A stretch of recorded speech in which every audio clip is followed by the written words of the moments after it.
Kamusta mga kabeshi at mga kapitik? Welcome back sa aming YouTube channel. And for today's vlog, ako po ay magbe-bake ng banana bread at chocolate crinkles.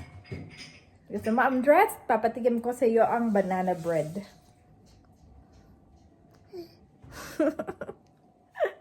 Kakulay ng headband ko ang Christmas tree. Yup. So tara mga kabeshi! Huh? Gusto po ni Andres ang Christmas tree. You are watching Terra Shoot TV. Enjoy this video. Soda pampaalsa. Tapos ay half teaspoon ng salt. Teaspoon, okay? Ito. Mami, ano ginagawa mo? Baking, daddy. Tinuturuan ko na si Andres na Opo. mag-bake Siya mga nga, kabeshi as Andres. early as now. Tinuturuan mo na mag-bake? Ano namang iyong binibake? Ito ay banana bread. So, si Janet po ay magbi-bake ng banana bread. Yes, para kay At Andres. Oh, mami. No. Andres, may sugat po yan. May sugat. Lagi niyang inaano. Kaya kailangan i-divert yung attention niya. Yep. Ito pala ang favorite niya. Pala ang favorite ni Andres. Tapos daddy ay sugar. Andres, sugar naman.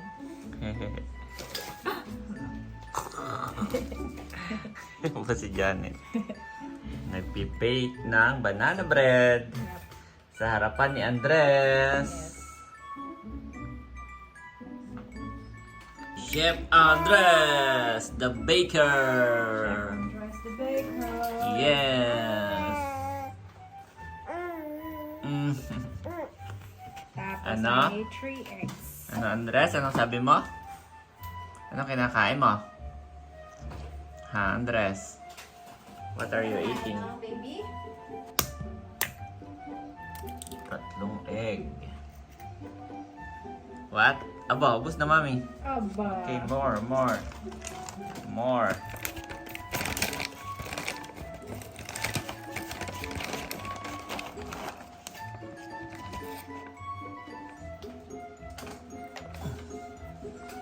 Tapos ay vanilla, Andres. Half teaspoon ng vanilla. Mamaya kakain tayo ng banana bread. Pwede kay Andres yan, mami, no? Yes. Actually, pwede na lahat kay Andres. Sabi rin ni Doc, kanyang pwede. Tapos ito, meron tayong cinnamon and sugar. Thank you so much, Ate Gigi. Ito po yung banana ni Janet na kailangan Hinog na hinog. hinog po. Ito yung pinahinog ko. Yes. Kasabayan pa to nung turon. Namalengke tayo. Wow. Sama-sama na yan dyan. So, mix na natin. Mekos. Mekos at yun na. Mekos lang natin mga kabeshi, ang banana, egg, at iba pang ingredients dito sa ating mixer. Siguro okay na to. Mix ko na. Ayan mga kabeshi, at inilipat na natin sa mixer. At dumating na din yung aking... Wow! Ito. Try natin mamaya. Ito ay drip. At saka, ito ay... Wow! Dito ko ilalagay yung iba kong binig. Nagbe-bake din ako mamaya ng chocolitos. O, yung choco crinkles. Chocolitos lang yung tawag ko. Ito yung lagayan niya.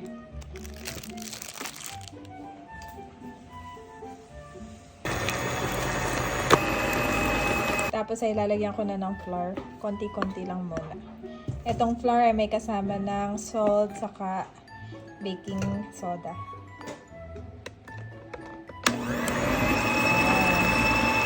Number 1 lang po tayo mga kabeshi. At ayan mga kabeshi, nailagay na po natin lahat ng flour. At yan lang, mix lang ng konti. Wow, at napakaganda ng texture mga kabeshi. Ito na po ang ating banana bread dough. At ready ko na i-transfer sa aking pan.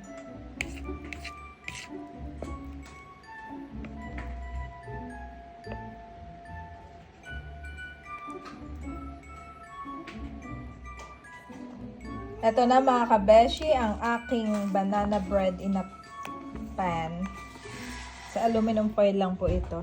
At ilalagay na po natin ito sa ating oven. At isasabay ko na rin ang aking chocolate sa pagbe-bake ko ng banana bread. Pinaghalo-halo ko na yung mga ingredients mga kabeshi. Meron na siyang eggs, 1 cup flour, tapos meron na siyang baking soda, vanilla. Ang wala lang dito ay cinnamon powder, wala rin siyang butter. Instead of butter, ang nilagay natin ay oil, 1/4 cup. At syempre, itong cocoa. Ito ay 1/2 cup ng cocoa. Ang ginamit kong cocoa powder ay Goya cocoa powder na nabili ko lang sa grocery store. Ito siya. Goya cocoa powder, 100% unsweetened. So, yan, i-mix lang natin. Tapos ay pwede na nating bilugin at lagyan ng powder sugar. At ito na ang ating na-mix na ingredients mga kabeshi. Medyo maunti lang po siya. Okay lang naman. At pagkatapos ay bibilugin lang natin siya. Tapos ay ididip dito sa ating powder sugar. Ayan po ang aking powder sugar. At saka ko po ihahanay dito sa aking baking sheet. Ayan mga kabeshi, yung ating pong chocolate crinkles at saka banana bread ay nasa oven na. Wow! Excited na yung mag-ama ko. Nag-cheer na sila sa likodan. Ayan. Malapit lang. Mabilis lang maluto ang ating chocolate crinkles. Ayan na. Wow! At ito na po yung binake ni Janet na chocolate. Chocolate crinkles. Dahil po sa ito ay maliliit, ay yung ang tawag ng iba ay chocolitos. Wow! At nandito na ang kay Mami na banana bread. Ito yung aking favorite. Mas gusto ko to kaysa dito sa chocolitos. Oh. Para sa chocolates. Hindi ba? Ipapinarep ako mamaya. Oh, sarap Mami. Lambot. At nandito po si Mami Janet. Aba, hindi ka pa pala tapos. Ano ba yan, Mami? Ito yung banana bread. Di pa luto na kanina. Pinakita ko. Hindi pa luto. Anong ginawa mo? Nirest mo siya? I-rest ko, tapos inano ko ulit. Oo, ganun talaga ang proseso niya. Ayun! Kapal. Excited ka? Yes! May mo daddy ang mga. My favorite. Grabe. I like it, Mami. Okay, pwede na tayo. Thank you so much. Tikman ang ating banana bread. Yon, after po naming magsipaligo, ay ito po yung binili ni Janet. Kami daw ay magkakape. Oh! Ganyan pala yan. Drip. Ito natatandaan niyo po yung binili namin na Sa kaping barako sa Tagaytay. Tagaytay Palengke. Ayan na siya. Sinaling. So, sinaling ko na. Taster's choice. Ito ay kaping barako. Pwede itong i-coffee maker. Pwedeng... Pakuluan lang Pakuluan sa lang. takore. Ganun yung ginagawa ni tatay eh. Ako itatry ko tong drip. Ikaw din pala. Isa lang, Mami, no? Pwede naman depende sa preference mo. Pero isa lang yung itatry. Ganyan Isang pala yan. natin. Latas no? Dapat ito yung medyo mas mababa siguro na Ganon. nakapihan. Pero, diba? Yan. Sira agad yung ating anong tawag Heater. dito? Oh, Andres, yan lang, ha? Oh. Bilis naman ng drip na yun.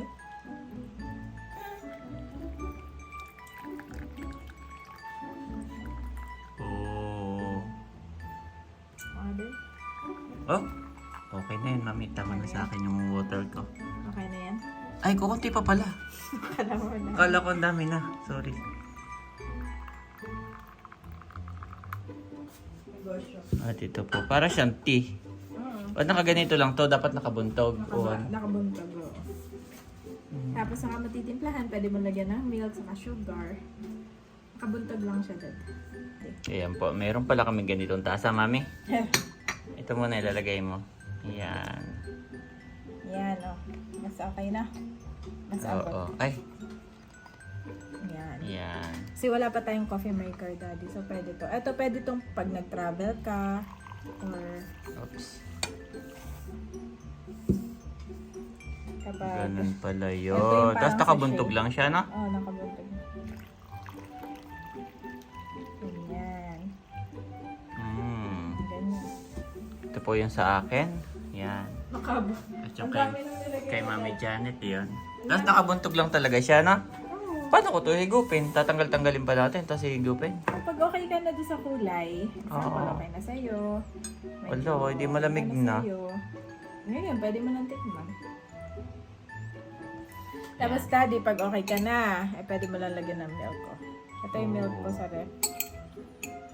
Saka konting sugar, kung gusto nyo, ng matamis. Gawa ng ito po ay mapait at ito ay barako. Pero hindi siya mas dark. Dapat mas Dark pa, no? Kulang pa sa babad, ibig kulang sabihin. sa babad. Yes. Kaya nga sabi ko, pwede mong ibabad according to your preference. Ako, sabi ni Andres, ano ba naman itong mag-asawa na to? Siguro pag Anda. laki niya, yun ang comment niya. Siya na yung may inis. Ang tagal niyo, mami. Merienda na siya. Ang dami niyo pang ginagawa. Yan, babad. Na? Ang mami Ay, na. babad ko pa. Okay, ako din. Babad ko muna, guys. Yan. Babad mo. Yan. At una natin titikman yung, dito ako excited actually. Yan. Wow. Mana natin. Yan na, Daddy. Moment of truth. Dati kasi hilaw yung loob. Ah, dati? Naalala ko, 2 beses din natin sinaklang. Ah, Pero ngayon parang naano mo na. na ano ko na yung... Na-perfect mo na siya yung lutong. Nakakatuwa kasi feeling ko Pasko ngayon. Favorite yan, mami. Parang feeling ko Pasko ngayon. Medyo mahirap tanggalin kaya ilalagay ko sa Yeah. pinggan. Wow. Ayan na, guys. Ah, parang hindi pa Ala. maluto, Daddy. Hilaw pa? Yup, Ha? ng konti. Hilaw pa yung ano. Ayan na pa. Kinuha lang namin yung malutong. Nakakatawa yung naging nangyari sa banana At bread i-bake ko. namin na, Mami, walang masasayang doon. Bagay. So next time, mapag-aaralan mo yan kung paano luto yung gitna, no?